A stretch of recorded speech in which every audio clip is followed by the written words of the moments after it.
प्यार से कहना संतों, धन निरंकार जी महापुरुषों दास आपकी सेवा में एक कहानी लेकर आया है। जिस कहानी को सुनकर आप सभी महापुरुषों की आंखों में आंसू आ जाएंगे। तो महापुरुषों, इस कहानी की हम शुरुआत करते हैं। ये कहानी है एक पिता और उसकी बेटी की।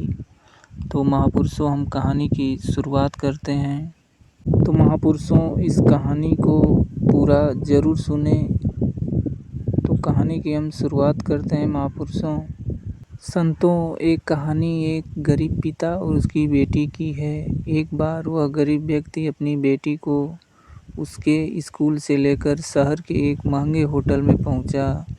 उस व्यक्ति के फटे पुराने कपड़े पहने हुए थे और उसकी बेटी स्कूल की ड्रेस पहनी हुई थी। महापुरुषों, जब दोनों होटल के अंदर पहुंचे संतों, तो वेटर पूछा, सर आप क्या खाना पसंद करेंगे? आप अपना ऑर्डर बता दीजिए।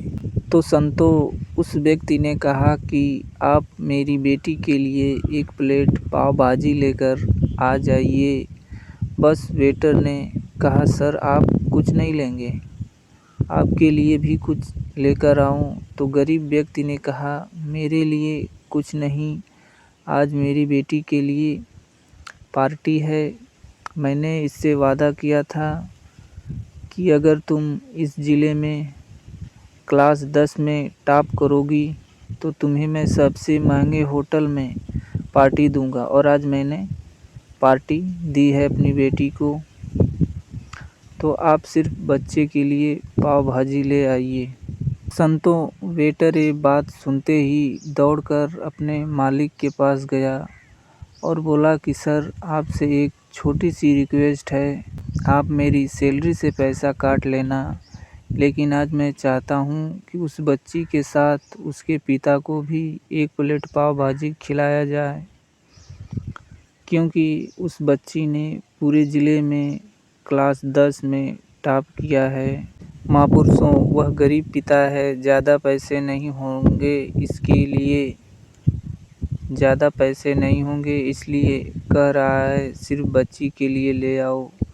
होटल के मालिक ने जब ये बात सुनी तो मुस्कुराते हुए बोला, तुम उसके पिता के लिए भी पाव भाजी लेकर जाओ, उसके लिए भी लेकर जाओ, पैसे मत लेना। 4-5 पाव भाजी पैक करवा ले जाओ और 2-3 किलो मिठाई भी लेकर जाओ और उनसे कहना कि ये पार्टी होटल की तरफ से है।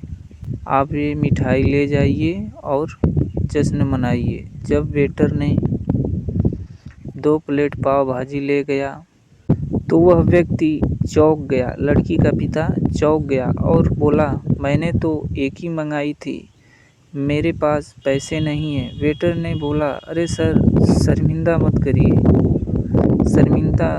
कीजिए, ये पार्टी होटल की तरफ से है।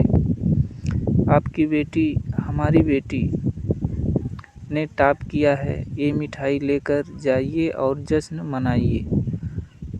पिता और बेटी खुश हो गए और चले गए। महापुरुषों, कई साल बीत गए। उस गरीब पिता की लड़की अब यूपीएससी की तैयारी करके कलेक्टर बन चुकी थी और इत्तेफाक से उसी शहर में उसकी पोस्टिंग हुई थी। उस लड़की ने उस होटल में सूचना पहुंचा दी कि मैं उस होटल में लंच करने के लिए आ रही हूं। होटल के मालिक ने जब ये सुना तो होटल को पूरी तरह से सजा दिया। गांव में ये बात पूरी तरह से फैला गई और कस्बे के सभी लोग उन्हें देखने के लिए आने लगे। कलेक्टर अपने पिता के साथ उस होटल में पहुंची। महापुरुषों, संतों, कलेक्टर ने होटल के मालिक से कहा कि शायद आप मुझे पहचाने नहीं, हम वही पिता पुत्री हैं जो कि हमारे 10 क्लास टॉप करने पर आपने मुझे पार्टी दी थी। हम वही पिता पुत्री हैं, आज फिर से आए हैं और आज पार्टी हम देंगे आपको, आपके पूरे स्टाफ को और पूरे गांव को, क्योंकि आपने गरीब का सम्मान किया है आपने उस दिन जो पार्टी दी थी, मुझे बताया कि मुझे कितनी और ऊंचाई तक पहुंचना है, कितनी और बड़ी मंजिल को छूना है। आपने एक नई प्रेरणा दी थी और आज मैं उसी प्रेरणा का एहसान चुकाने के लिए आई हूँ। वो मैडम ये सब कहते जा रही थी और आंखों से आंसू बहते जा रहे थे। यह कहानी हमें सिखाती है कि कभी किसी गरीब का मजाक मत उड़ाना महापुरुषों। हो सके तो उसकी मदद करना जहाँ तक आपको हो सके तो, और अगर मदद न कर सको तो उसका मजाक मत उड़ाना महापुरुषों, क्योंकि वो सब देख रहा है महापुरुषों। बनना है तो उसकी नज़र में अच्छा बनिए, जहाँ भी रहिए। कर दिखाइए कुछ ऐसा कि दुनिया करनी चाहे आपके जैसा। तो महापुरुषों, दास आपके लिए एक छोटी सी यही कहानी लाया था। तो महापुरुषों, अगर ये कहानी अच्छी लगी हो तो दास के इस चैनल को सब्सक्राइब ज़रूर करें। हो सके तो ये कहानी और महात्मा तक पहुँचाएँ। तो संतों प्यार से कहना जी, धन निरंकार जी, माता जी सभी पे कृपा बनाए रखें जी।